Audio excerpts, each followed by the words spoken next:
विरोधी पक्षनेते अंबादासजी दानवे यांनी छत्रपती संभाजीनगर येथील विद्यादीप बाल सुधारगृहाच्या संदर्भातली जी 289 द्वारे दिलेली सूचना आहे त्यावरती आपलं मत व्यक्त करावं।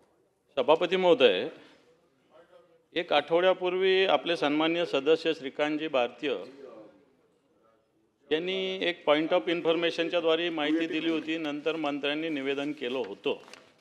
तरी मला पुन्हा एकदा आज 289 इथं मांडण्याची वेळ आलेली, कारण घटनाच अशी झालेली सभापती महोदय, ज्या 9 मुली त्या विद्यादीप बाल सुधारगृहातून त्या दिवशी पळून गेल्या होत्या, त्यांना कोर्टात पोहोचायचं होतं, अतिशय ॲग्रेसिव्ह मूडमध्ये त्या होत्या आणि नंतर त्याच्यातल्या 8 मुली पोलिसांनी पकडल्या, त्या विद्यादीप वसतिगृहात बाल सुधारगृहात आणल्या आणि नंतर याच्यावर एक समिती नेमली गेली की याच्यात काय काय होतं काय काय नाही, काही समिती नेमली गेली। सभापती महोदय, या समितीच्या काही लोकांच्या संपर्कातून ज्या गोष्टी बाहेर आल्या त्या अतिशय भयानक आहे, अतिशय दुर्दैवी आहे आणि मला असं वाटतं सरकारने याच्याविषयी खूप तीव्र पावलं उचलण्याची आवश्यकता आहे। सभापती महोदय, या मुलींना ज्यावेळेस चौकशी केली त्यावेळेस सगळ्यात महत्त्वाचं, या मुलींना काही कधी पोट दुखत असेल तर ताई यांची प्रेग्नन्सी टेस्ट केली जात होती। आता सभापती महोदय मला सांगा, जर काही दुखलं तर प्रेग्नन्सी टेस्ट करायची गरज काय? म्हणजे या मुलीवर कशा पद्धतीनं शंका घेतली जाते किंवा यांची वागणूक कशा पद्धतीनं हॉस्टेल चालवणाऱ्यांची होती। सभापती महोदय, कोणी जर आजारी पडलं तर त्यांच्यावर पाणी शिंपण्याचा प्रकार होता। हे काय पाणी शिंपण्याचा प्रकार आहे? डॉक्टर्स आहे, सगळ्या हॉस्टेलला सुधारगृहाला डॉक्टर्स उपलब्ध असू शकतात, तशी व्यवस्था असली पाहिजे, परंतु आजार बरा नाही झाला तर पाणी शिंपण्याचा एक प्रकार म्हणजे हे अघोरी प्रकार होता। आणि सगळ्यात महत्त्वाचं सभापती महोदय की याच्यानंतर शरीरावर, कपाळावर, अन्य ठिकाणावर काही अघोरी प्रकारचे चिन्ह काढण्याचा प्रकार होता, तो क्रॉस होता। आणि मला सांगा की अशा पद्धतीनं अप्रामाणिक, अमानवी, अंधश्रद्धायुक्त अशा पद्धतीनं गोष्टी या ठिकाणी होतात सभापती महोदय। आणि ह्या सगळ्याच्यामध्ये ज्या पद्धतीनं व्यवस्थापन चालतं, 8 दिवस झाले आपल्याकडून खऱ्या अर्थानं सरकारकडून याच्याविषयी तीव्र पावलं उचलण्याची आवश्यकता होती, कारण हे सगळ्या गोष्टीला शेवटी महिला बाल कल्याण विभाग अपयशी ठरला, याचं नियंत्रणाला हे क्लिअर होतं।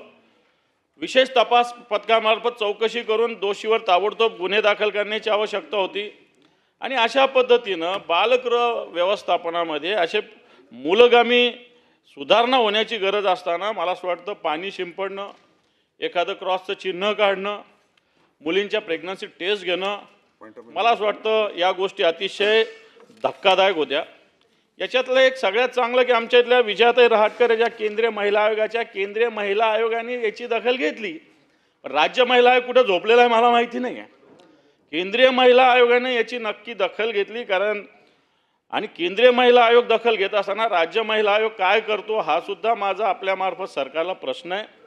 परंतु असं बाल सुधारगृहाच्या मध्ये अशा पद्धतीनं मुलींना जर वर्तणूक असेल तर मला असं वाटतं या मुली बाल सुधारगृह आहे, सुधारण्यासाठी हे ग्रह असताना वाटतं त्यांच्या मनामध्ये आपण काय निर्माण करतो हा माझा प्रश्न आहे। आणि म्हणून सरकार या विद्यादीप वसतिगृह बाल सुधारगृहाच्या विरोधात गुन्हे दाखल करणार का? संबंधित व्यवस्थापनावर फौजदारी कारवाई केली पाहिजे। त्याचप्रमाणे अशा पद्धतीनं जे आताच्या घडीला कोणत्याही अंधश्रद्धा फैलवणं आवश्यक नाही आहे असं काम करणाऱ्या या संस्थेवर सरकारने कारवाई करण्याची आवश्यकता आहे। आणि म्हणून मला असं वाटतं की आताच्या घडीला या छोट्या छोट्या मुलीवर ज्या पद्धतीनं वर्तवणूक हे बाल सुधारगृहात मिळते ही अतिशय दुर्दैवी आहे। आणि म्हणून मला असं वाटतं सर्व कामकाज थांबून याच्यावर चर्चा होण्याची आवश्यकता होती।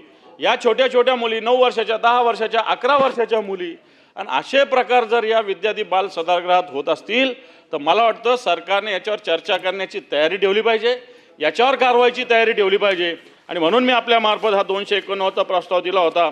आपण तो मान्य जरी नसेल केला तरी मला वाटतं याच्यावर सरकारने तीव्र ताबडतोब या सगळ्या कारवाया केल्या पाहिजे अशा प्रकारची मागणी।